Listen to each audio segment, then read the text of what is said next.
दरम्यान आज दिवसभरात अनेक महत्त्वाच्या घडामोडी घडल्या। महत्त्वाच्या घडामोडींचाच आज संपूर्ण दिवस राहिलेला आहे। एकीकडे राज्य सरकारी कर्मचारी आहेत त्यांच्यासाठी नवीन वर्षाचं मोठं गिफ्ट सरकारने दिलेलं आहे, ते म्हणजे 7व्या वेतन आयोगाचं। 1 जानेवारीपासून राज्य सरकारी कर्मचाऱ्यांसाठी 7वा वेतन आयोग लागू होणार आहे। सरकारी कर्मचाऱ्यांना 7वा वेतन आयोग मिळाला असला तरी जगाचा पोशिंदा असलेला शेतकरी मात्र त्याच्या हक्कासाठी राजधानीत जाऊन धडकलाय। किसान मोर्चाने दिल्ली दणाणून सोडली आहे, तर काल मराठा आरक्षणाचं विधेयक मंजूर झाल्यानंतर आता धनगर समाज देखील एसटी वर्गातल्या आरक्षणासाठी चांगलाच आक्रमक झालाय।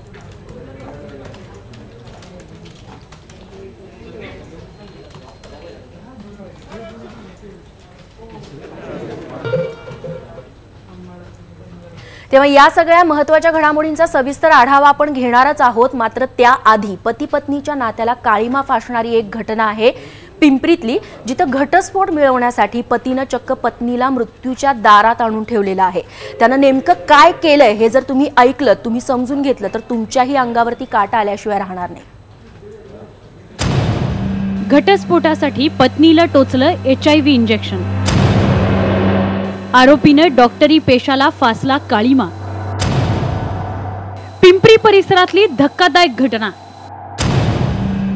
तब्बल 1 वर्षांनंतर गुन्हा उघडकीस।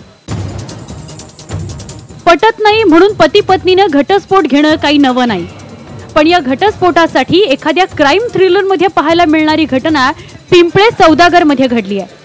लग्नानंतर त्यांचा संसार सुरू झाला खरा, पण थोड्याच दिवसात सासरच्यांनी हुंड्यासाठी सुनेकडे तकादा लावला आणि संसारात विष कालवलं गेलं। वारंवार होणाऱ्या छळामुळे अखेर तिनं माहेरून पैसे आणून दिले, पण सासरच्यांची पैशांची भूक वाढतच गेली। आणखी पैसे मिळण्याची शक्यता मावळल्यानं त्यांनी तिच्याकडे घटस्फोटासाठी तकादा लावला, पण ती बदली नाही। अशातच ती आजारी पडली आणि हीच संधी साधत डॉक्टर असलेल्या तिच्या पतीमधला सैतान जागा झाला आणि अगदी एखाद्या क्राइम शो मधल्या गुन्हेगारासारखं त्यानं तिला चक्क सलाईन मधून HIVचं इंजेक्शन टोचलं।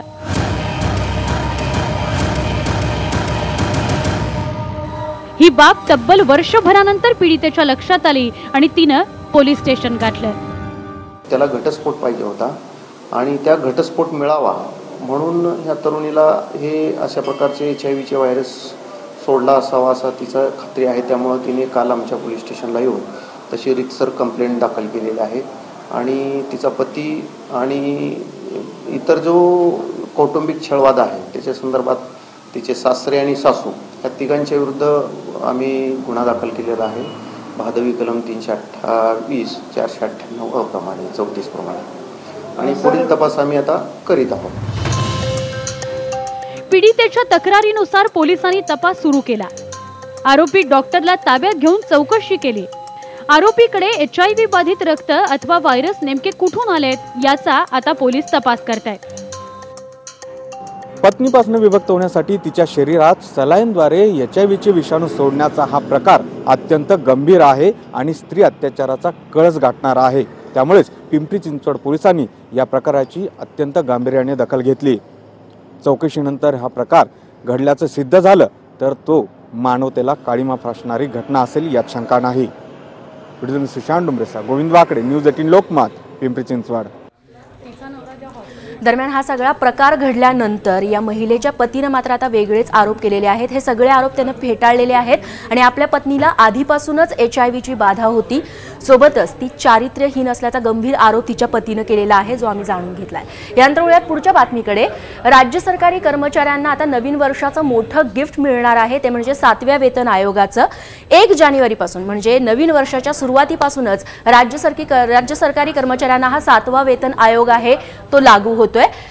या सगळ्या प्रकरणी दीपक केसरकर यांनी आज घोषणा केलेली आहे विधिमंडळाच्या अधिवेशनाच्या शेवटच्या दिवशी। पण मुख्यमंत्री महोदयांनी असं सांगितलं होतं की बक्षीस समितीचा अहवाल आल्यानंतर त्याची अंमलबजावणी करणं वगैरे ही प्रोसेस झाली किंवा न झाली तरी आम्ही जानेवारी महिन्यापासून 7वा वेतन आयोग द्यायला सुरुवात करू। त्याप्रमाणे शासनाने परिपत्रक जाहीर केलेलं आहे आणि 1 जानेवारीपासून 7वा वेतन आयोग हा कर्मचाऱ्यांना देण्यात येईल। हा जो फॅक्टर असतो हा 2.57 आहे.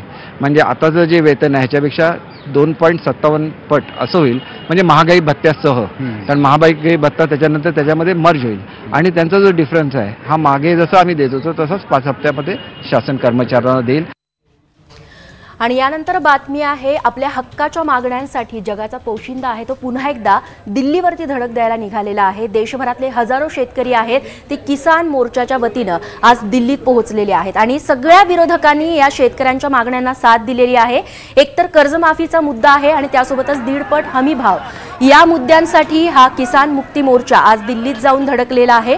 अगदी काँग्रेसपासून राष्ट्रवादी काँग्रेसचे अध्यक्ष शरद पवार, आपचे अरविंद केजरीवाल, नॅशनल कॉन्फरन्सचे फारुख अब्दुल्ला यांच्यासह विरोधी पक्षांनी सगळ्याच विरोधी पक्षांच्या नेत्यांनी आज सरकारवरती हल्लाबोल केलाय आणि शेतकऱ्यांच्या पाठीशी असल्याचं त्यांनी सांगितलंय.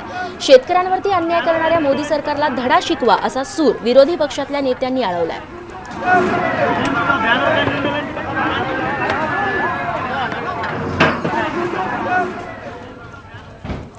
तेव्हा राजधानी दिल्लीतल्या किसान मुक्ती मोर्चाला पाठिंबा देताना विरोधकांनी सत्ताधाऱ्यांवरती कसा हल्लाबोल केलाय ऐकूयात. किसान के भविष्य के लिए, युवाओं के भविष्य के लिए हम सब एक होकर स्टेज पे खड़े हैं और नरेंद्र मोदी जी और बीजेपी से हम कहना चाहते हैं, देखिए अगर हमें कानून बदलना पड़े, चीफ मिनिस्टर बदलना पड़े या प्रधानमंत्री बदलना पड़े, हम किसान का भविष्य बना के ही रखेंगे और हम 1 इंच पीछे नहीं रखने वाले हैं. इस सरकार को एक तरह का इशारा देना है कि बहुत हो गया, अभी तक आपने कुछ कदम नहीं उठाए. आपने 60,000 करोड़ रुपए जिन लोगों ने बैंक को भरा नहीं वहां माफी देने के लिए आपने कदम उठाए, मगर इस देश में अनाज की समस्या हल करने के लिए, भूख की समस्या दूर करने वाला मेहनत करके अपना खून पसीना देकर देशवासियों को अनाज देता है, वो किसानों की समस्या आप हल नहीं करेंगे तो हम लोग अभी चुप बैठने वाले नहीं. तेव्हा राजधानी दिल्लीमध्ये किसान क्रांती मोर्चानं कशा पद्धतीनं धडक दिली आहे, कसा एल्गार पुकारलाय, पाहूयात हा खास रिपोर्ट.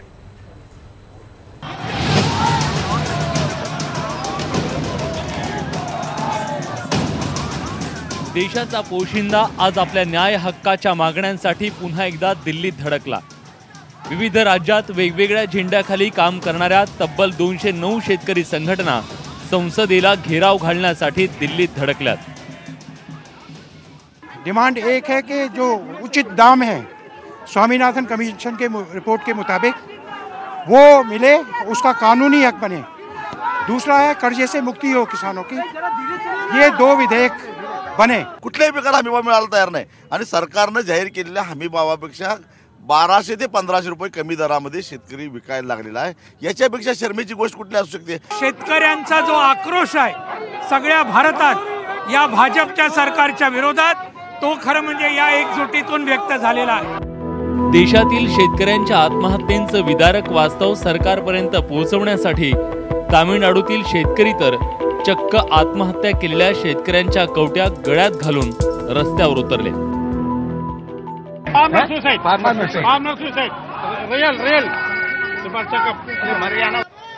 देशाच्या कानाकोपऱ्यातून आलेल्या शेतकऱ्यांसाठी हमीभावाचा मुद्दा कळीचा बनतोय. त्यांची व्यथा सरकारच्या कानावर पोहोचावी हाच त्यांचा उद्देश आहे. आम्हाला कापसाले भाव पाहिजे ना, कर्ज माफ पाहिजे. 100 रुपये गॅस झाला तर 1200 रुपये भराई घेते. पराठीना वारच चाली, जगण्याची खूप मोकल चालली. पूरबुडाया झाल्या, आमच्या शेतीले पाणी नाही, माल अजिबात सुकून गेलेले आहे. आता जगण्याची आम्हाजवळ आता आवश्यकता नाही आहे. काच्या माथं जगावं आम्ही. आदिवासी बांधव प्रकल्पग्रस्तही या मुक्ती मोर्चात सहभागी झालेत. लोकगीतांच्या माध्यमातून सरकारला जाग करण्याचा त्यांचा प्रयत्न आहे. दिल्लीतल्या या आंदोलनाचं वैशिष्ट्य म्हणजे शेतकऱ्यांच्या खांद्याला खांदा लावून त्यांचा आवाज बुलंद करण्यासाठी महाविद्यालयीन तरुण तरुणीही आंदोलनात उतरलेत. मुझे लगता है कि मेरा एक बड़ा रोल है और मैं इनकी बहुत हेल्प करना चाहती हूँ और इसीलिए मैं जय किसान आंदोलन से जुड़ के आज सरकार को बताऊंगी कि हम लोग इनके साथ हैं। मोदी सरकारनं शेतकऱ्यांना अच्छे दिनचं आश्वासन देऊन सत्ता मिळवली, हमी भावाच्या घोषणा केल्या, पण अंमलबजावणी काही झाली नाही। त्यामुळे शेतकऱ्यांच्या गळ्याचा फास अजून निघालेला नाही। म्हणूनच संतप्त आणि हतबल झालेला शेतकरी वारंवार दिल्लीवर धडक देतोय, आक्रोश व्यक्त करतोय। त्याची वेळीच दखल घेतली गेली नाही तर येणाऱ्या निवडणुकीत शेतकऱ्यांचा हा प्रश्न सरकारच्याही गळ्याचा फास बनू शकतो। अक्षय कुडकेलवारसह bureau report, news 18 Lokmat, Delhi. तेव्हा 209 शेतकरी संघटना रस्त्यावरती उतरलेल्या आहेत। हा आवाज आहे तो केंद्र सरकारपर्यंत पोहोचेल अशी अपेक्षा करूयात। इकडे मराठा समाजाचं आरक्षण मिळाल्यानंतर सरकारला श्वास घ्यायला वेळ नाहीये, कारण आता धनगर आरक्षणाचा मुद्दा पेटलेला आहे। त्या संदर्भातल्या वित्त बातम्या थोड्याच वेळात लगेच परत येतोय। बघत रहा न्यूज रूम बुलेटिन।